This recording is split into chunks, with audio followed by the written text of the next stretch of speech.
Assalamualaikum warahmatullahi wabarakatuh dan selamat sejahtera. Anda bersama-sama saya sekali lagi dalam ruangan podcast Sidang Meja Makan. Saya Syafirul Syafiq Saadin dan mengucapkan ribuan terima kasih kerana kembali bersama-sama saya. Maaf sebab agak lama saya tidak bersiaran. Kepada anda yang masih mengikuti podcast yang saya usahakan ini, terima kasih. Kebetulannya hari ini saya memandu ke pejabat. Sekarang on the way nak balik jam, so I thought that might as well put on another podcast video. Anyway, terima kasih. Dan kepada anda, harapnya masih belum terlambat. Hari ini 6 Januari. Maka saya ucapkan kepada anda yang mendengar video ini, selamat tahun baru 2021. Saya harapkan dan saya doakan anda yang mendengar podcast ini sentiasa dirahmati Allah Subhanahu Wa Taala, sentiasa sihat, diberikan kemudahan dalam kehidupan dalam mencapai cita-cita anda untuk tahun 2021 ini. Dan saya harapkan dan saya doakan anda dan keluarga anda untuk terus sama-sama istiqamah dalam menjadi manusia yang lebih baik dan lebih berguna kepada agama, bangsa dan negara. Bercakap tentang tahun baru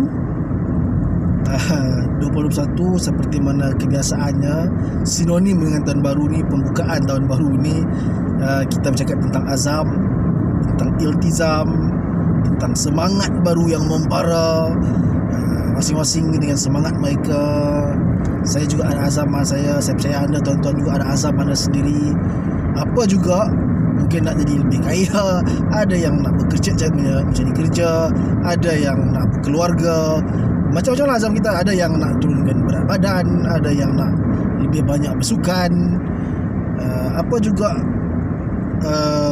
azam anda, iltizam anda, keazaman ataupun keinginan anda untuk tahun 2021 ini, saya percaya ianya akan salah satu langkah, salah satu usaha anda untuk menjadikan diri kita sebagai orang yang lebih baik, a better version of ourselves lah saya cakap kan. Dan justru itu saya seperti saya katakan tadi, awal tadi, saya doakan yang anda mencapai cita-cita azam anda untuk tahun ini. Kepada yang mungkin gagal azam tahun lepas, mungkin masih boleh terus mencuba untuk azam dijadikan sebagai azam tahun ni pula, dan kita terus mencuba lagi, insya-Allah. Tak ada orang yang perfect dalam dunia ni, jadi tak pelik dan tak mustahil. Saya yang bercakap ni pun ada aja azam yang tertunggak kan, itu perkara biasa. Tapi it's always a good way, it's always a good thing to start the new year dengan azam yang baru, sebab it help us set a benchmark, set us a target for ourselves, because itu adalah langkah utama dan pertama yang membolehkan kita untuk jadi a better version of ourselves. Dan orang yang mungkin put on weights last 2 years, mungkin dia kata okay, tahun ni saya nak mengurangkan berat badan. It's a good way lah, sebab bermakna kita mengevaluate diri kita kan, perkataan tu kan. Perkataan mengevaluate tu kan, lah. Mana kita evaluate ourselves yang okay, we let go ourselves, kita di luar ataupun kita punya keberatan kita agak lebih daripada muatan yang sepatutnya, dan kita mengharapkan yang tahun ini kita mungkin boleh jadi lebih baik. So when we set ourselves a target, seharusnya langkah yang seterusnya ialah berusaha untuk mencapai the set target. Ada orang cukup dengan dikata targetnya ataupun azamnya boleh dikata dalam skala yang kecil. Ada orang yang mungkin meletakkan azam ataupun pada skala yang lebih besar. Contohnya mungkin dia ni seorang peniaga kan, so dia punya azam dia tahun ni dia nak buat 1 million sale, for example lah kan. Saya tak nak sampai 1 million, kita bukan orang kaya, kita orang biasa-biasa. Tapi mungkin orang yang macam tu, dia punya azam dia begitu, skalanya begitu. Tapi di skala mana pun kita berada, the good thing about azam ni ialah dia tidak tercapai atau tidak boleh dicapai dalam masa yang singkat. Dia perlu di breakdown ataupun dipecahkan ataupun dikecilkan skop dia dan langkah dia, and this breakdowns akan jadi steps. Okay, you have to go through the steps untuk achieve the set goal. At the end of the day, you may not be able to achieve the set goal. Kita mungkin tidak mencapai target dia. Bercakap pasal berat badan tadi, contoh dia, BMI dia mungkin I don't know 60 kilo for example lah, and dia mungkin pada end of the year dia tak sampai pun, tak dapat cecah pun 60 kilo itu. Tapi because throughout the year dia berusaha ke arah itu, dia mungkin sampai 70 kilo berbanding pada at the start of the year dia mungkin 100 kilo. That itself adalah satu kejayaan, satu a better version of yourself already. So macam saya katakan tadi, it doesn't matter kita kena pilih, tak semestinya kita kena memilih satu azam, satu iltizam, satu cita-cita, satu target yang achievable. It can be out there, it can be a little bit wild, it can be a little bit out there, as long as you tahu macam mana you nak break down the set goals, dan you work towards it step by step, day by day. InsyaAllah anda akan mampu mencapai target anda itu nanti. Selain daripada tahun baru, azam tahun baru, perkara lain yang sinonim dengan tahun baru ni adalah budak-budak masuk sekolah lah. Kalau keadaan yang biasa tahun-tahun yang sebelum ni, it's almost never jadi yang mana bila budak sekolah ni memang tak dapat liputan lah. Memang sentiasa ada liputan budak-budak masuk sekolah tahun baru, dia satu menangis lah, yang takut lah dan sebagainya kan. So saya rasa tahun ni masih akan ada perkara yang sama. Mungkin lebih luas lah liputannya sebabkan kita berada dalam dunia dengan COVID-19 dan normanya adalah norma yang baru. Saja saya ucapkan perkara ni, selain ini adalah sinonim dengan tahun baru. Kebetulannya anak saya yang sulung juga akan melangkah ke tahun baru, ke darjah 1 tahun 1 untuk tahun ni. I have to say though, it's kind of weird, in a good way, because it feels like that only yesterday I picked her up dan azankan dan iqamatkan. This year dia 7 years old already. How time flies, I think. Anyway, a bit I think it's the same thing, but to all of us parenting, you would always see your kids, your son, your daughters as the small girl, small sons. Even if kalau anak you dah besar panjang sekalipun, you still see them as the small kid. I think that's part of parenting lah, I think. But yeah, time flies. 7 years has passed since the last time I came back here to Penang, working in Penang, living in Penang. 7 years, 8 years, I think. 7 years, yes, 7 years. Sekejap saja masa berlalu. Orang kata pejam celik masa berlalu. Dan saya percaya pejam celik insya-Allah, kalau masa diberikan rezeki oleh Allah SWT untuk bernafas di muka bumi ini, kita juga akan merasa sekejap je dah hujung tahun 2021. Seperti mana kita merasa perkara yang sama untuk tahun 2020, cumanya it's been amplified by COVID-19, PKP and what not lah kan. But I think the same thing will goes to 2021 lah.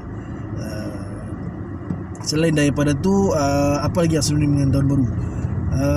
Azam, budak masuk sekolah. Kemudian untuk 2021 ni, I think for us rakyat, we are looking forward to a better economic uptrend. Saya percaya masih ramai di luar sana yang hilang pekerjaan, yang masih menganggur, yang masih buat pekerjaan yang mungkin tidak setimpal pun dengan kelulusan ataupun yang buat kerja yang kita kata a step down from the previous employment. To those yang rakan-rakan yang dalam kategori itu, banyakkan bersabar. Saya doakan anda untuk kembali dapat apa yang you're worth. Agak beri satu cubaan dan juga cabaran yang mematangkan anda. Kepada mereka yang seperti saya masih punya peluang direzekikan oleh Allah SWT untuk bekerja seperti biasa, mungkin dengan pengurangan gaji dan sebagainya, tapi masih bekerja, masih punya employment.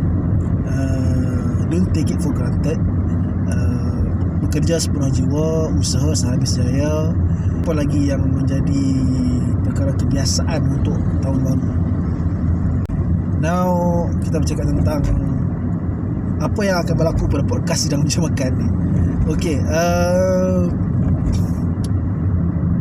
seperti yang saya katakan sebelum ni, saya berharap yang saya akan dapat terus lebih istiqamah dalam produced video, produced saya punya episod podcast saya ni. As of now, saya ada beberapa tempat, beberapa masa yang mana saya berhenti, dan patutnya siarkan tapi tak siarkan. Seminggu bercuti, 2 minggu bercuti. The last one is probably the longest one that I've been ever since I started up. Pertamanya because saya masih lagi alhamdulillah punya employment. Ada benda yang tak boleh nak 100%. Ada kawan-kawan sebenarnya yang kata hang dah jadi YouTuber lah. Oh bukan. Pertama sekali saya start podcast Sidang Meja Makan ini adalah atas platform podcast. It's just that once I start out, saya sedar yang Malaysian consume more on YouTube platform rather than podcast, and possibly a lot of Malaysian tak tahu apa itu podcast. Saya akan mengekalkan performance solo ni, sebabnya even dengan solo ni pun sebenarnya susah untuk mengekalkan tempo ataupun productivity untuk podcast setiap episod.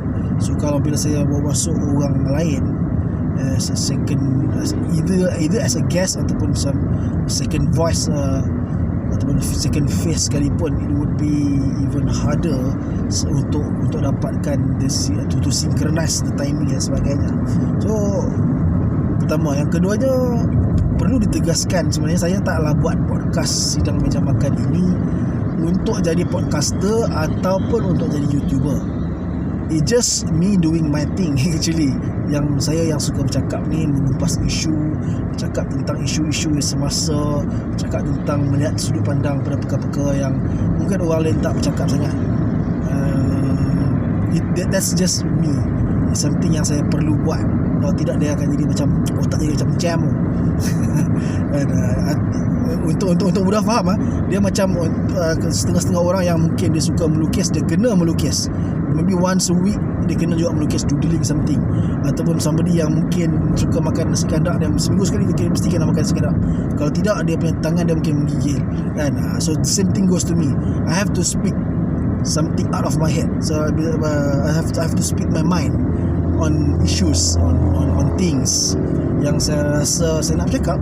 So throughout the previous episode pun, kalau you guys sedar, saya tak ada satu niche. Kalau kita dengar YouTubers punya gurus ni, dia akan kata, oh you have to have a niche. Kalau you buat pasal gaming, cerita pasal gaming saja. Kalau yang cakap pasal apa ni, kalau you nak buat pasal masak-masak saja. No, I'm not that kind of guy. Saya bercakap apa yang saya nak cakap, apa saja yang menjadi yang menarik perhatian saya pada masa ketika itu, saya akan cakap. Largely because hidup ini tak semestinya tak terikat pada satu benda saja. Dan saya percaya pendengar saya juga adalah manusia biasa seperti saya, yang mana kita ada masanya kita pakai pelbagai pakaian. Ada masanya kita adalah pekerja, ada masanya kita adalah guru, ada masanya kita adalah parents, adalah masa-masanya kita adalah pelbagai lagi. So isu yang berlaku yang berlegar di sekeliling kita adalah isu-isu yang mungkin efek kita, walaupun kita bukanlah specifically to that niche itu. So saya akan bercakap apa yang saya rasa bercakap. Cumanya untuk 2021 ini sidang meja makan akan lebih harapnya ataupun azamnya lebih tersusun sikit lah kan. Saya akan cuba pada minggu awal ni untuk mengekalkan one episode a week. Cumanya mungkin dalam keadaan yang lebih tersusun. Mungkin anda dapat ada idea yang anda rasa lebih baik. Jangan lupa untuk tulis di ruangan komen, subscribe dan share seperti mana yang sepatutnya. Jika anda rasa ada manfaat daripada perbincangan ataupun percakapan saya, I know I'm rambling a lot, especially in this video, but if you think that this is a good way moving forward, or maybe you nak cara lama old school DJ with a proper text, let me know. I can do both. Maybe anda nak lebih santai macam ni while driving, it's okay, we can try this. Or maybe anda nak something yang macam sebelum ni dalam setting yang lebih tersusun, tak rambling banyak sangat macam ni, tak speaking campur aduk bahasa Melayu, bahasa Inggeris. Let me know, whatever it is, let me know. I would fully appreciate it. I will try to take it on board as much as possible. Sehingga bertemu lagi dalam episod-episod akan datang, insya-Allah. Saya ucapkan ribuan terima kasih sekali lagi. Assalamualaikum.